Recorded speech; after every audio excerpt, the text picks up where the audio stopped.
ओम शांति। हमारे बाबा के अति लाडले, अति प्यारे अमूल्य रत्नों को, कुमार भाइयों को आज खास हमारी परम स्नेही सेवा साथी कृति बहन जी एवं यूथ विंग के सभी कमिटी मेंबर्स ने आप सब कुमार भाइयों को बहुत बहुत बहुत प्यार से याद किया है। आप सबकी बहुत ही याद आ रही थी, तो इसीलिए इस लॉकडाउन के समय में और ये साइंस के साधनों के द्वारा हमारा मिलना, ये भी एक बहुत मीठी मुलाकात है। प्यारे बाप दादा के वरदानों से हम पल रहे हैं।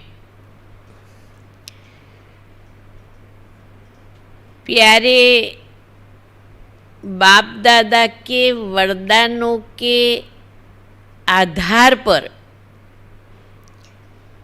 हमारी दादी प्रकाशमणि जी ने कुमारों के ऊपर अपना बहुत ज़्यादा समय दिया था, क्योंकि बाबा कुमारों की बहुत महिमा करते हैं और बाबा कुमारों को 7 कुमारियों के बराबर एक कुमार कहते हैं। तो बाबा कुमारों की बहुत महिमा करते हैं। कभी तो कहते हैं अंगद कुमार हैं, महावीर हैं, विघ्न विनाशक हैं। तो प्यारे बाबा की नज़रों में कुमारों का एक सविशेष स्थान है। कभी बाबा शांति दूत भी कहते, दिव्य दर्पण भी कहते, को कितने प्यार भरे नामों से बाबा ने हमारे कुमार भाइयों को सम्मानित किया है। तो दादी प्रकाशमणि जी भी कुमारों के खास क्लास रखती थी, फिर कहती थी कुमारों के क्लास में मुझे कोई नहीं चाहिए, मैं और मेरे कुमार भाई। और फिर दिल खोल करके दादी जी हमारे कुमार भाइयों से प्रश्न उत्तर करती थी। तो आज जब मुझे कुमारों के क्लास की समय आया तो दादी जी बहुत ज़ोर से याद आ रही थी। हमारी रतन मोहिनी दादी जी, जो एक बहुत कुशल एडमिनिस्ट्रेटर हैं, आपके मार्गदर्शन में और आपकी वरदानी नज़र से यूथ विंग की सेवाएं दिन 2 गुना रात 10 गुना बढ़ती आई हैं। लेकिन इस सेवाओं का आधार तो बाबा के वरदानों से पले हुए आप हमारे कुमार भाई हो, इसीलिए उसका श्रेय तो जाता है आप सभी के अकाउंट में।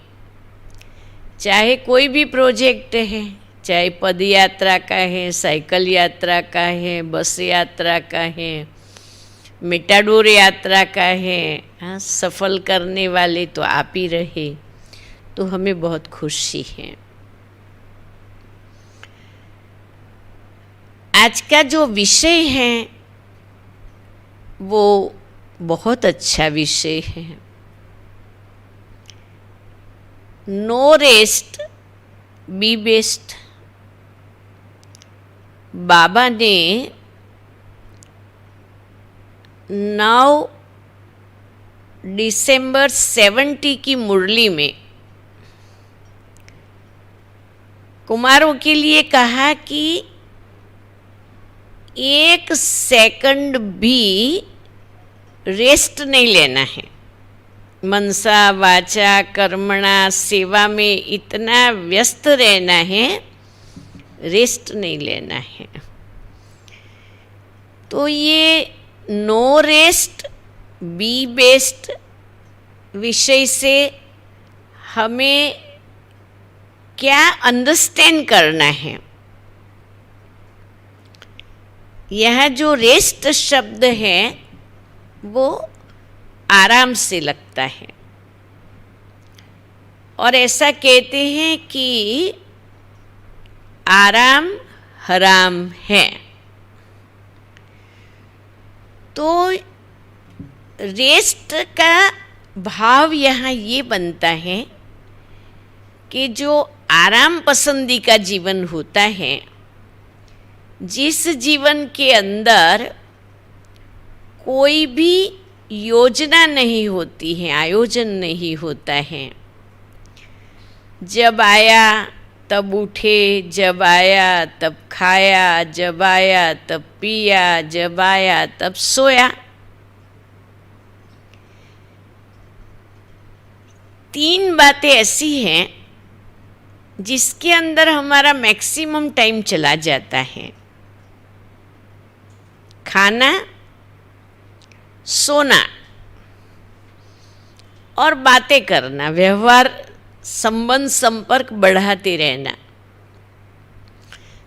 अब ये खाना, सोना और संपर्क बढ़ाना, ये आप जितना बढ़ाना चाहो इतना बढ़ा सकते हो, और जितना कम करना चाहो इतना कम कर सकते हो।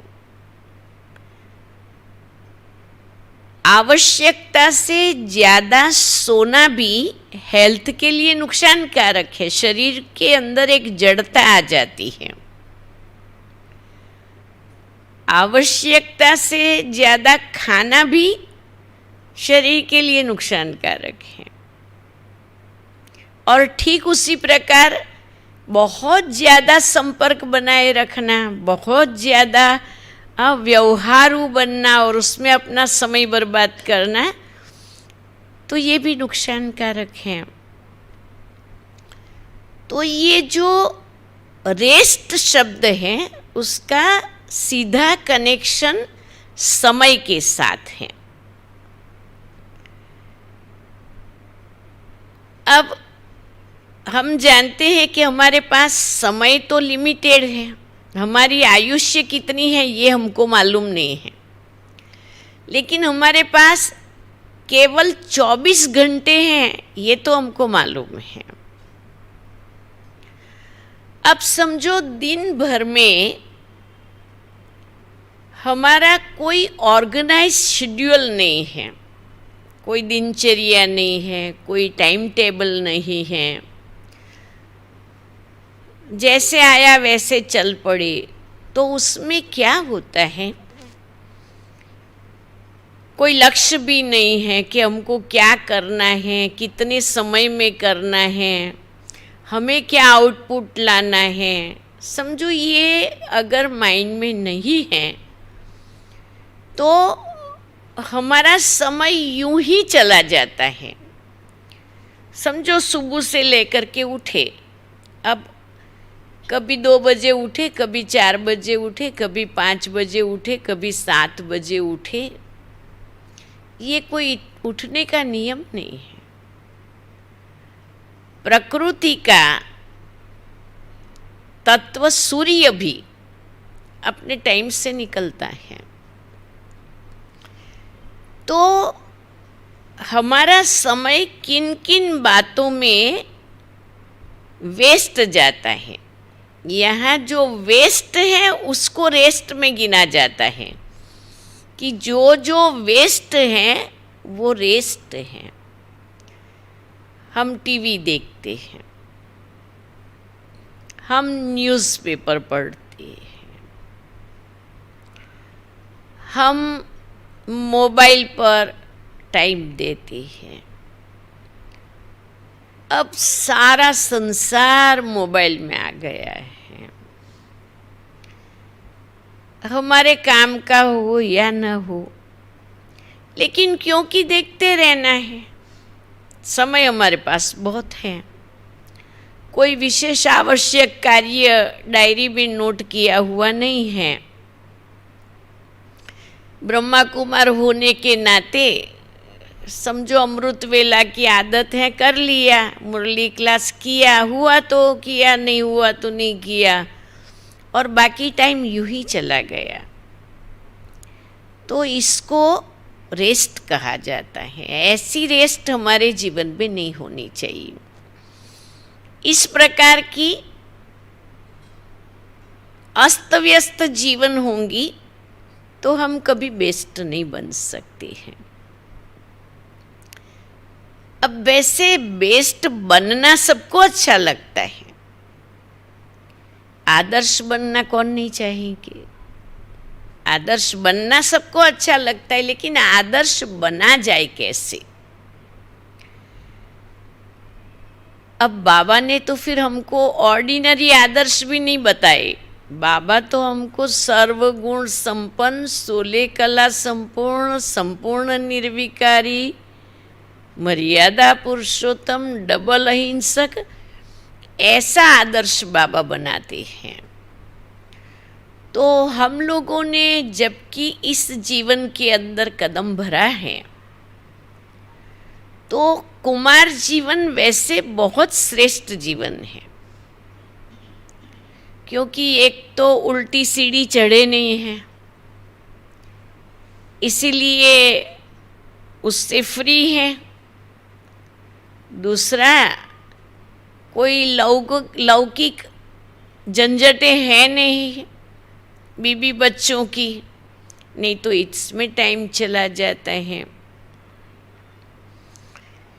तो जबकि हमारी जीवन पवित्र है, हमने संकल्प भी कर लिया है हमें बाबा का बन करके चलना है, तो ये तो बहुत ऊंचा आदर्श है।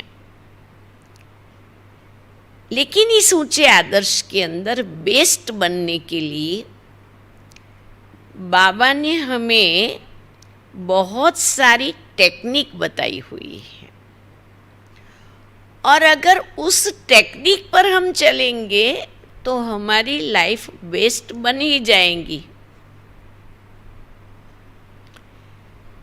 फर्स्ट टेक्निक है अपनी दिनचर्या बनानी है। अब दिनचर्या आप जब से शुरू करो, 5 बजे से करो या 4 बजे से करो, जितने बजे से करो, लेकिन 10 बजे के पहले सो जाना चाहिए।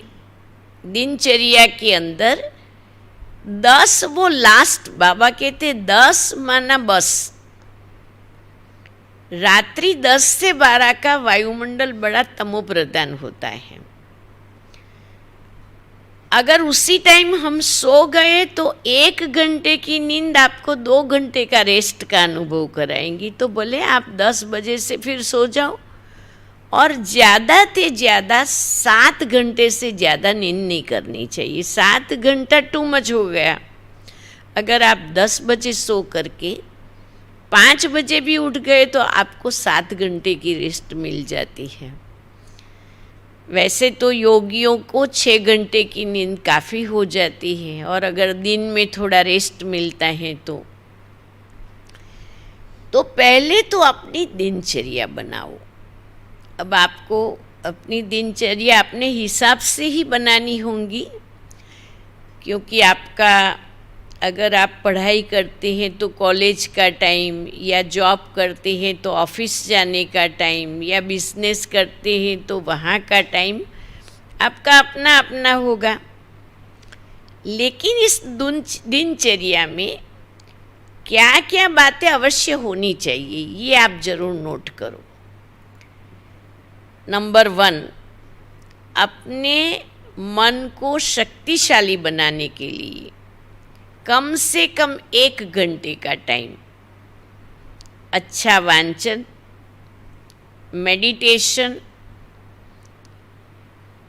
उसके लिए अपने आप से बातें करें, उसके लिए कम से कम 1 घंटा जरूरी है।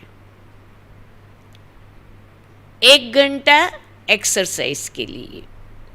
अगर हमारा तन तंदुरुस्त होगा तो हम सब काम स्फूर्ति से करेंगे। तो कम से कम 1 घंटा अपने हेल्थ के लिए देना चाहिए।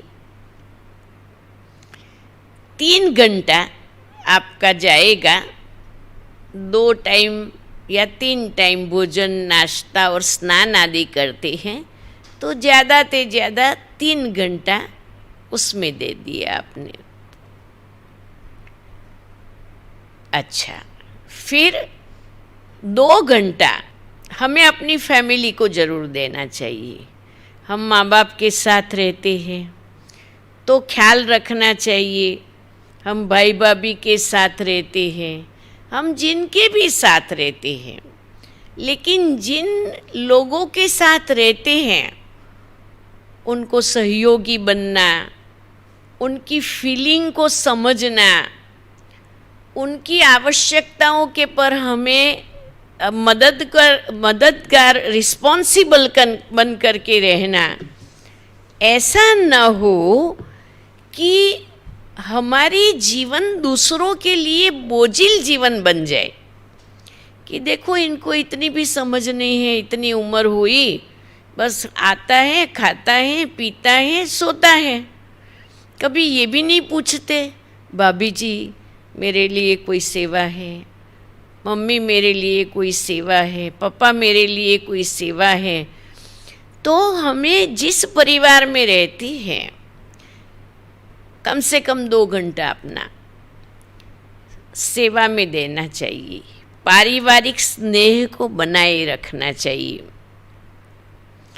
बाकी रहा 8-9 घंटा आप जॉब करते हैं या जो भी कारोबार करते हैं, और सारे दिन का जो चार्ट बनाए वो चार्ट को चेक करने के लिए कम से कम एक 15-20 मिनट का टाइम रखा जाए कि मैंने जो चार्ट बनाया है उस चार्ट पर मेरा ठीक तरह से चलना हो रहा है। दूसरा बाबा कहते हैं आपको मनचर्या बनानी चाहिए। हमारा मन अगर पावरफुल होगा तो हमारे लिए सब कुछ सहज होगा। हमारी शक्ति का आधार है आत्मविश्वास, उमंग, उत्साह, हिम्मत। ये हमारे जीवन में हर कदम में चाहिए। हमारा जीवन इतना खुशियों से भरा हुआ हो और दिल में एक धुन लगी हुई हो कि मुझे जीवन में कुछ करके दिखाना है, मुझे कुछ बन करके दिखाना है, मुझे मेरे लौकिक परिवार और अलौकिक परिवार को सबूत देना है। बाबा कहते हैं कि सपूत बनने का सबूत दो। तो हमें देख करके औरों को खुशी हो कि नहीं, अगर व्यक्तित्व हो तो ऐसा हो। तो हमारी अगर दिनचर्या अच्छी होंगी और हमने अपने मन को सुबह से लेकर के प्रोग्रामिंग किया होगा तो मन बहुत अच्छा है, मन बहुत शक्तिशाली है। मन कहना मानता है, मन जिन जैसा है, बस उसको काम चाहिए, आप उनको काम दो। देखो, मन को सवाल नहीं पूछा जाता है, मन सवाल नहीं जानता है, मन क्यों क्या नहीं जानता है। मन को डायरेक्ट काम दो। मन को ये भी नहीं पूछो कि होगा, कैसे होगा, मुश्किल है, नहीं, आप मन को संकल्प दे दो, वो सारे रिसोर्सेस ढूंढ लेगा। ये मन इतना पावरफुल है, उसकी संकल्प शक्ति में इतनी ताकत है। आप एक संकल्प कर लो, उस संकल्प को अपनी डायरी में लिख लो, बार बार लिखो और उसी संकल्प के ऊपर बुद्धि को एकाग्र करो। मैं आपको गारंटी से कहती हूँ आपका वो संकल्प सिद्ध हो ही जाएगा। तो इसीलिए मन को भी बाबा ने इतने दिए हुए हैं गुण, शक्तियाँ, स्वमान, वरदान। रोज एक ही ले ले, ज़्यादा नहीं, एक ही ले ले, पर उसके पर हम अपना अभ्यास करें। जैसे बाबा ने युक्तियाँ दी हैं ना कि चाहे उसको 100 बार लिखो, दिन में 5 बार, 8 बार, 10 बार, 12 बार, 2-2 मिनट, 5-5 मिनट उसको रिवाइज करो, रिपीट करो, बार बार अभ्यास करो। वो अभ्यास करने से वो आपके जीवन में आपका नेचर बन जाएगी। तो देखो, ये जो 24 घंटे का दिन है ना, ये समय एक ऐसी चीज़ है, समय हाथ से गया तो वो वापस नहीं आने वाला है। समय को लंबा भी नहीं किया जा सकता है। समय को हम पैसे से खरीद भी नहीं सकने वाले हैं। तो समय के लिए बाबा हमें कहते, एक एक सेकंड, देखो सेकंड सेकंड से मिनट बनती, मिनट मिनट से घंटा बनता, घंटे घंटे से दिन बनता, दिनों से मास बनता, मास से वर्ष बनते, वर्ष के वर्ष जिंदगी के चले जाते और हमको महसूस होता कि हासिल करने जैसा नहीं किया। आधार क्या रहा? सेकंड। आपने सेकंड के हिसाब को अंडरलाइन नहीं किया तो कितनी सेकंडे, कितनी मिनट, कितने घंटे यूं ही चला जाता है और फिर हमारे हाथ में आता तो कुछ भी नहीं है। तो बेस्ट बनना ही है, कुछ अचीव करना ही है, तो हमें अपने को कुछ नियम मर्यादाओं में चलाना तो पड़ेगा। तो सबसे पहले 3 बातों से अपना छुटकारा कर दो। अपनी डिक्शनरी में से 3 बातें निकाल देनी पड़ेगी अगर बेस्ट बनना है तो। सबसे पहले आलस्य। आलस्य शरीर का है। अब तो मैं थक गया हूँ, बहुत काम किया है, ठीक से नींद नहीं हुई है, मुझे लगता है मेरे को सोना ही पड़ेगा। ये क्या हुआ? आलस्य। और ऐसे करते करते हम मन को ऐसी आदतों में खींच लेते हैं। एक बारी का दादी जानकी के साथ का मैं अनुभव आपको सुनाऊं। एक बार मैं और हमारी एक दूसरी साथी बहन दादी जानकी से मिलने गए। तो दादी जी को सेवा समाचार आदि सुनना अच्छा लगता है, तो वो बहन, उन्होंने बहुत अच्छी तरह से जो सेवा की थी वो सुनाई। और वो सेवा सुनाने के बाद कहा, दादी जी मैं तो बहुत थक गई हूँ। दादी ने कहा, चली जाओ यहाँ से, मुझे मुंह नहीं देखना है।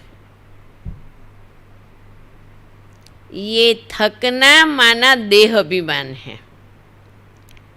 दादी को थकना शब्द सुनना अच्छा नहीं लगता है। और उसी दिन से मैंने अपनी डिक्शनरी में से थकना शब्द निकाल दिया। और सचमुच मुझे कभी थकावट लगती ही नहीं है, क्योंकि मेरे मन से निकल गया वो शब्द। मेरी डिक्शनरी में से मैंने 3 शब्द निकाल दिए हैं, थकना, मुश्किल और इम्पॉसिबल। ये मैंने अपनी डिक्शनरी में नहीं रखना है। हमारे जीवन में अथकपन चाहिए। मुझे जो करना है वो मैं करके ही रहूंगी आज और अब। ब्रह्मा बाबा ने यही तो पाठ पढ़ाया। बाबा के जीवन में भी ये बात थी, कल करना सो आज कर, आज करना है सो अब कर। कल और काल किसने देखा है? तो आलस्य को निकाल, अथकपने की धारणा ले ले। आपको मैं सच कहती हूँ, आप ये थकावट शब्द ही निकाल दो और फिर देखो आपके जीवन में क्या मिरेकल होता है। मैं कभी 3 घंटा ही रेस्ट करती हूँ, कभी 4 घंटा रेस्ट करती हूँ, 4 से ज़्यादा तो करती भी नहीं हूँ। दिन में भी आराम नहीं करती हूँ, मुझे जरा भी थकावट फील नहीं होती है, क्योंकि योगियों को कम निंद्रा में ज़्यादा रिफ्रेशमेंट मिल जाती है। तो आलस्य को अपनी डिक्शनरी से निकाल, नींद के टाइम को फिक्स करो। ऐसा नहीं जब आया तब सो जाओ, जब आया तब सो जाओ। ये कोई इंसान बोला जाएगा? इंसान का ये काम है क्या, जब आया तब सो जाए? आलस्य को निकालना पड़े। दूसरा, अलबेलापन।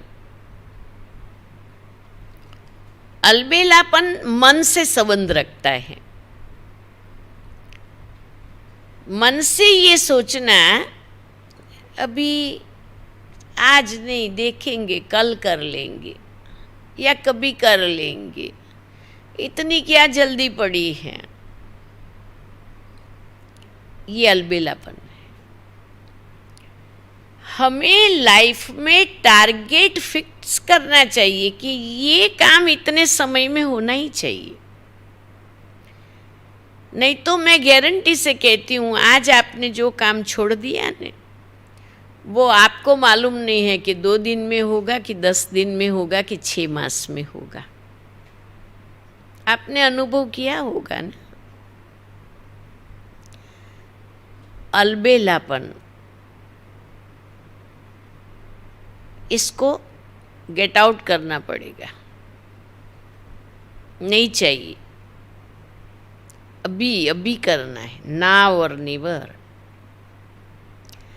और तीसरी बात है एक्सक्यूजेस, बहानेबाजी। हम इतने अधीन बनते हैं, हम इतने आधारों पर चलते हैं कि हमें कोई भी चीज़ नहीं है या कोई व्यक्ति का साथ नहीं है तो हम समझते हम नहीं कर सकते हैं। ये अधीनता है, एक्सक्यूजेस है, बहाने हैं। अब जब तक आपके जीवन में ये एक्सक्यूजेस है तब तक आप कमजोर हो। होना ये चाहिए, मेक अ वे और फाइंड अ वे। या रास्ता बना लो या बने हुए रास्ते पर चल पड़ो, नो एक्सक्यूज। अगर ये 3 कमजोरियों को निकालने की ताकत है तब तो बेस्ट बनने का ड्रीम हम अपना बना सकते हैं।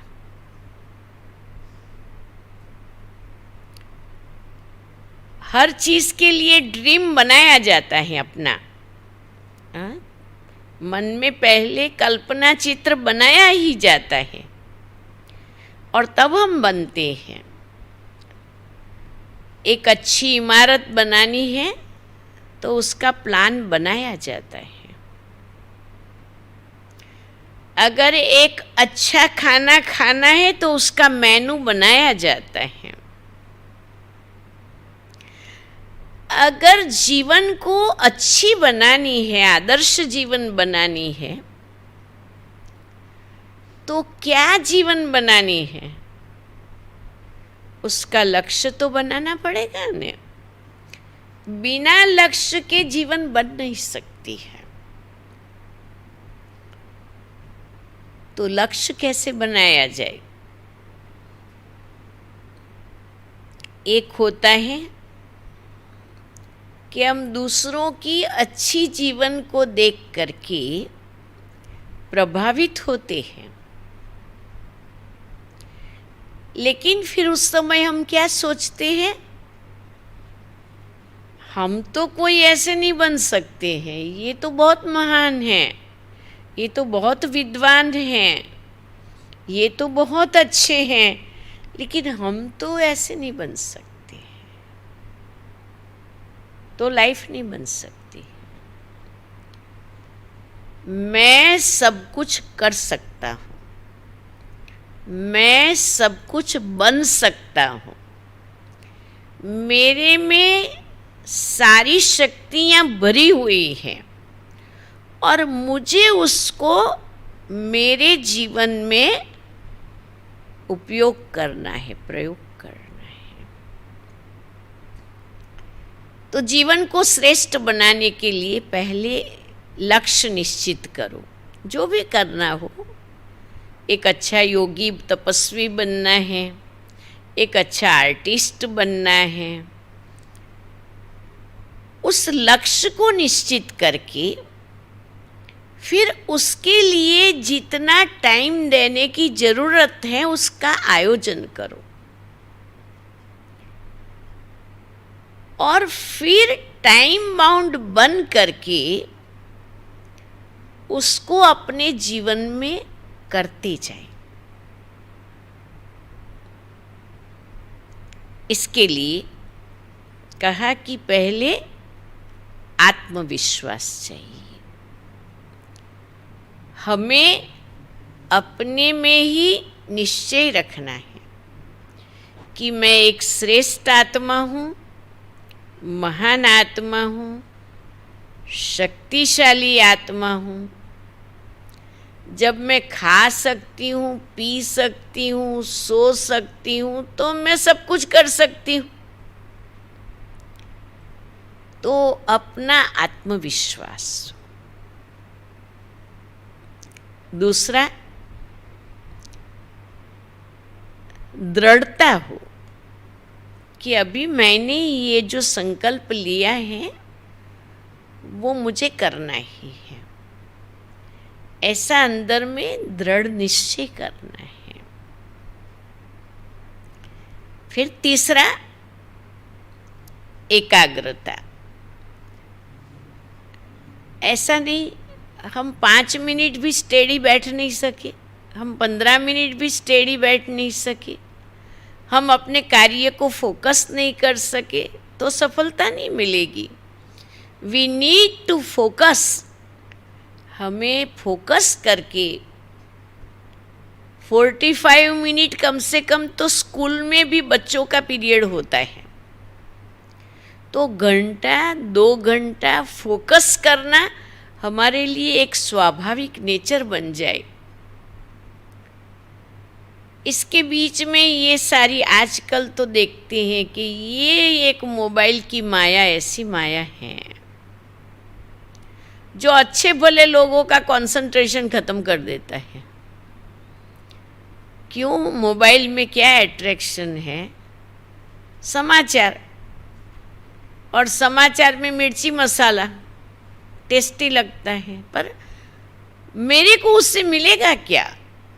अपना प्रॉफिट भी तो देखना चाहिए नहीं। जिस बात में मेरे को फ़ायदा नहीं है, बस केवल मैंने देख ली, 5, 7, 10 वीडियो देख ली।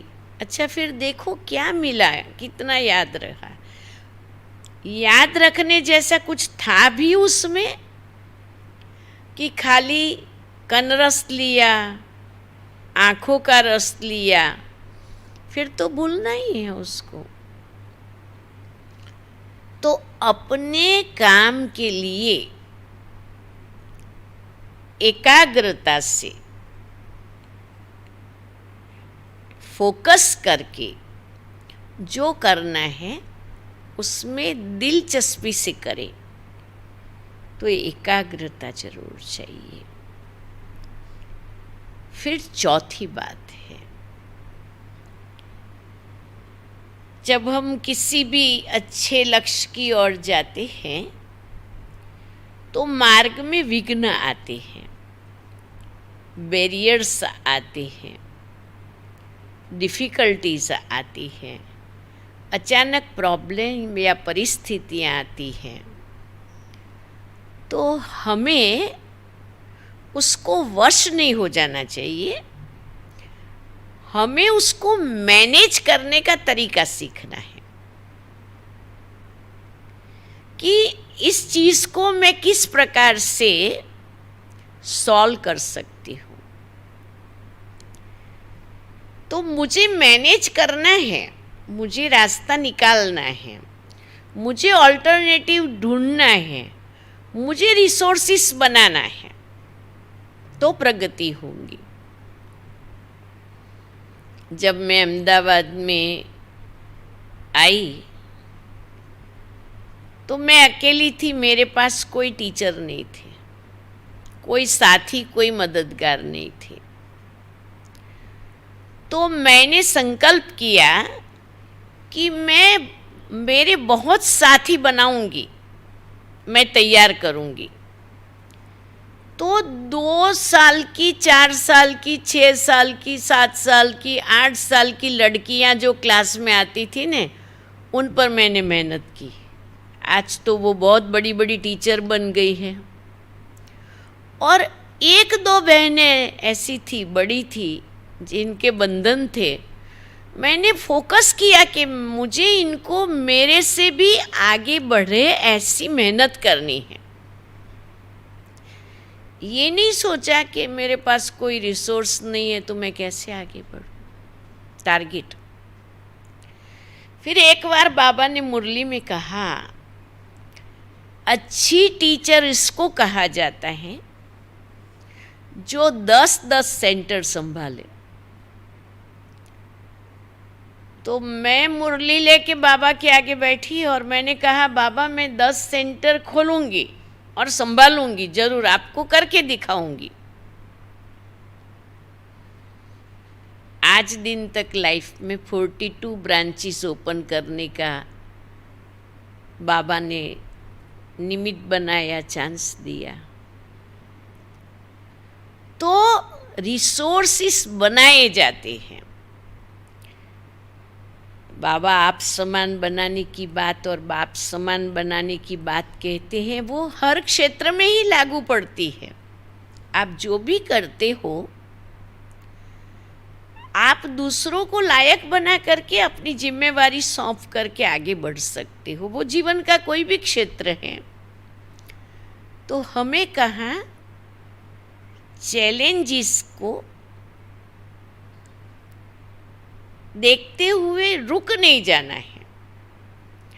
और अगर आपका नज़रिया ऐसा बना हुआ होगा तो आपको ऑल्टरनेटिव मिल ही जाएगा और आपकी बहुत अच्छी उन्नति होगी। आपके लौकिक कारोबार के लिए भी मैं ये बात कहती हूँ और अलौकिक जीवन के लिए भी ये बात है। और जीवन माना प्रगति, हमारी व्याख्या ये होनी चाहिए, जीवन तो आगे बढ़ती जाती है। देखो हमारी उम्र बढ़ती जाती है। हम कभी ये तो नहीं कहते ने 10 साल के बाद ये नहीं कहेंगे कभी कि मैं 8 साल का हूँ, 2 साल के बाद 12 साल का हूँ, यही कहेंगे न। उम्र तो बढ़ती जाती है। उम्र बढ़ने के साथ अकल बढ़ने से हमारी लाइफ सुंदर बनती है और हमारी अपनी लाइफ में हमारे व्यक्तित्व को हमें बहुमुखी प्रतिभा के रूप में डिज़ाइन करना चाहिए। बहुमुखी प्रतिभा से मेरा मकसद ये है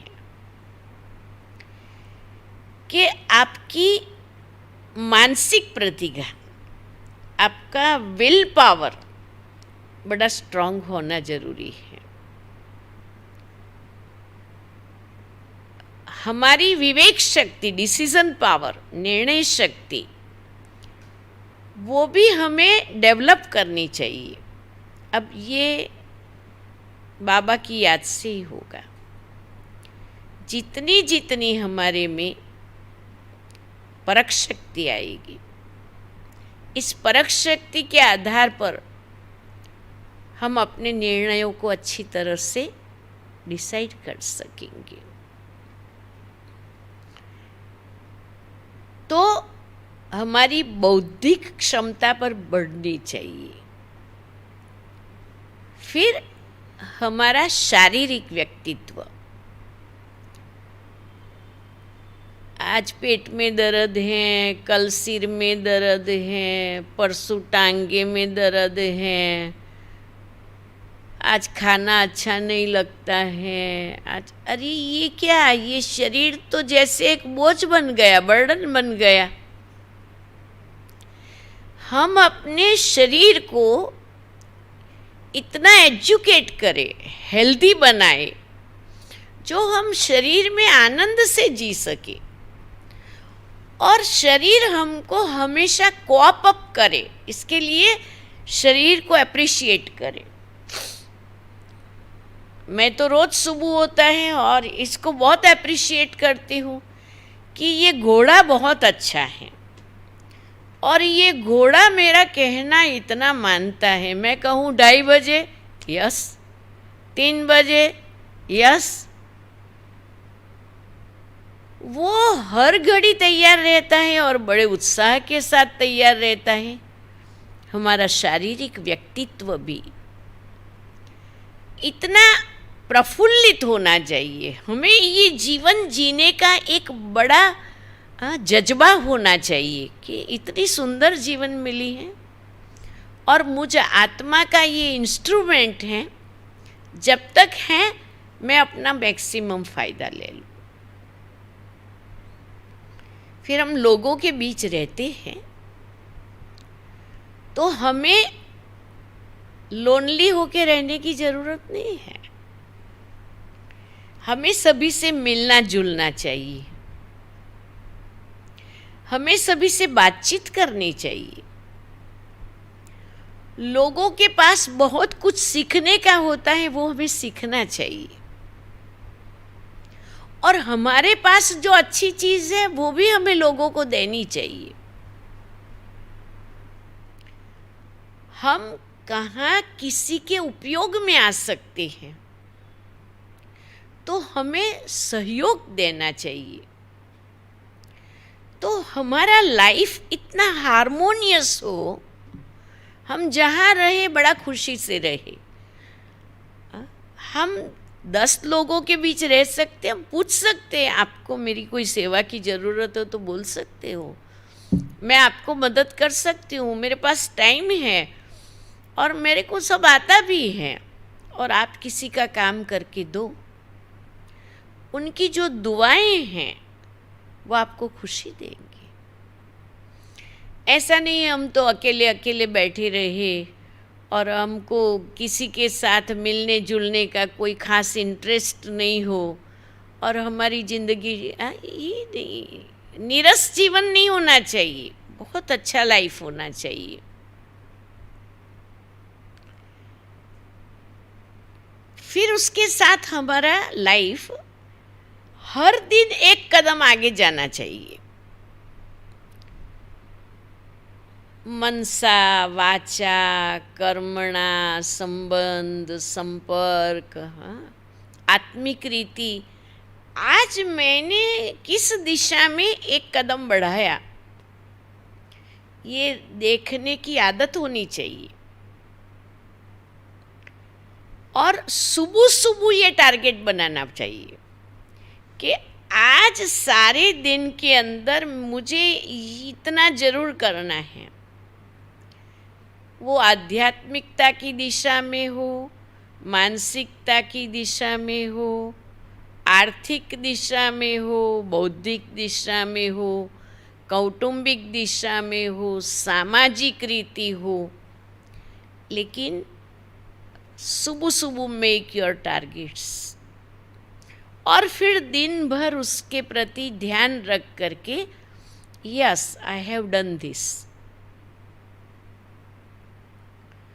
आपको बहुत खुशी होंगी, आपने जो निश्चित किया वो काम आपने किया, आपको बहुत खुशी होगी। मुझे एक बार विचार आया, मेरे साथ 25 भाई बहनें हम यहाँ रहती हैं और मैं हर एक को देख कर के इतनी ज़्यादा खुश रहती हूँ और मैं अपने को इतनी भाग्यशाली समझती हूँ। हर एक से मुझे इतना कुछ सहयोग मिलता है, तो मैं बाबा को कहती, बाबा मैं तो सच्ची इतनी भाग्यवान हूँ कि आपने एक एक आत्मा मुझे ऐसे चुन करके दी है, तो मैं क्या महिमा करूं। तो मैंने एक बार सोचा कि मुझे ये सभी को पत्र लिखना है, हर एक के प्रति मेरी दिल की फीलिंग क्या है, मुझे ये पत्र लिखना है और ये काम मुझे 3 दिन में फिनिश करना है। और बहुत दिल के प्यार से, अच्छी तरह से मैंने 25 लोगों के, प्लस हमारे घर में 1-2 मेहमान आए थे, उनको भी देख करके उनकी विशेषताओं का पत्र लिखा। मुझे बहुत अच्छा लगा और मुझे तो बहुत अच्छा लगा, लेकिन जब मैंने उन्हों को पत्र दिया तो उन्हों को भी अच्छा लगा। हमें हमारी लाइफ को बहुत ही क्रिएटिव भी रखना चाहिए। इतना ज़्यादा हमारे अंदर है जिसको हम एक्सप्लोर कर सकते हैं। अब हम बाबा की बने हैं और हमने बाबा को कहा है, बाबा मैं तेरा तू मेरा। हमारा तन मन धन मनसा वाचा कर्मणा सब कुछ बाबा का है। तो बड़ी ईमानदारी के साथ हमें अपने आप को देखना चाहिए कि सचमुच ये बाबा का मुझे मिला है, सब ये बाबा का है, मैं ट्रस्टी हूँ, मैं इस हिसाब से ये हर एक के साथ अपना व्यवहार करती हूँ। अपना जस्टिफिकेशन करना है और गलती हो सकती है, भूलें हो सकती हैं, हम संपूर्ण बने नहीं हैं, लेकिन भूलें करते ही रहना ये कोई तरीका नहीं है। मम्मा कहती थी, एक बार की हुई भूल दोबारा न हो, उसे तीव्र पुरुषार्थ कहा जाता है। ठीक उसी प्रकार हमें ये बात अपने जीवन में लक्ष्य रूप में रखनी चाहिए कि मुझे भूलों को रिपीट होने नहीं देना है। तो इसको कहते हैं चार्ट देखना, स्वयं को चेक करना और चेंज करना। जब हम ये चार्ट चेक एंड चेंज करेंगे तो हमारे जीवन में बहुत स्पीडी बदलाव आ सकता है और जो बदलाव आप लाना चाहे कोई भी प्रकार का आप कर ही सकते हैं। देखो मैं एक छोटी बात बताऊं, आत्मा कितनी शक्तिशाली है। 5000 साल का पार्ट इसमें भरा हुआ है। 84 जन्मों में कितने माँ बाप सगे वाले संबंधियों के साथ हमने जीवन जिया है, उसके अनुभव अंदर स्टोर हैं, आत्मा में स्टोर हैं। हर जन्म में हमने अलग अलग काम किया होगा, कभी सोनी होंगे, कभी सुथार होंगे, कभी लुहार होंगे, कभी माली होंगे, कभी रसोइया होंगे, कभी ड्राइवर होंगे। हर जन्म में कुछ न कुछ किया है, हमको सब आता है। ये आत्मा, आप सोच लो, माँ के गर्भ में प्रवेश करके शरीर को जन्म लेके इतना बड़ा 5.5 फुट का 6 फुट का शरीर बना दिया। इतनी आत्मा ने 5 तत्वों को खींचा, 5 तत्वों को बड़ा किया, 5 तत्वों को, ये आत्मा की ताकत तो देख लो। मैं वो आत्मा हूँ। अपनी ऊर्जा को देखो, बहुत शक्तिशाली है हम। जितना मैं आत्मा हूँ, मैं ज्योति बिंदु हूँ, मैं ऊर्जावान हूँ, मैं पावर ऑफ लाइट हूँ, मैं पावर ऑफ माइट हूँ। ये अंदर में सजगता चाहिए कि मैं हूँ कौन। जैसे ये सजगता है, मैं मेल हूँ, मैं फीमेल हूँ, मैं डॉक्टर हूँ, मैं वकील हूँ, मैं एंजी, ये कॉन्शियस हैं। लेकिन ये कॉन्शियस रहे मैं आत्मा हूँ और फिर मैं परमात्मा की संतान हूँ, मास्टर सर्वशक्तिवान हूँ। तो भगवान अभी हमको साथी के रूप में मिला है। कुमार और कुमारियों को तो खास बाबा साजन के रूप में मिलता है।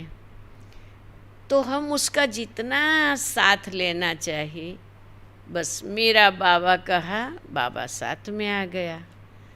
तो हमारी तो बेस्ट लाइफ है, बेस्ट में भी बेस्ट बने, अर्थात हम पास विथ ऑनर हो जाए, हम अच्छे संपूर्ण तपस्वी कुमार बन जाए और कुमारों में बाबा की जो उम्मीद है वो हम पूरी करें।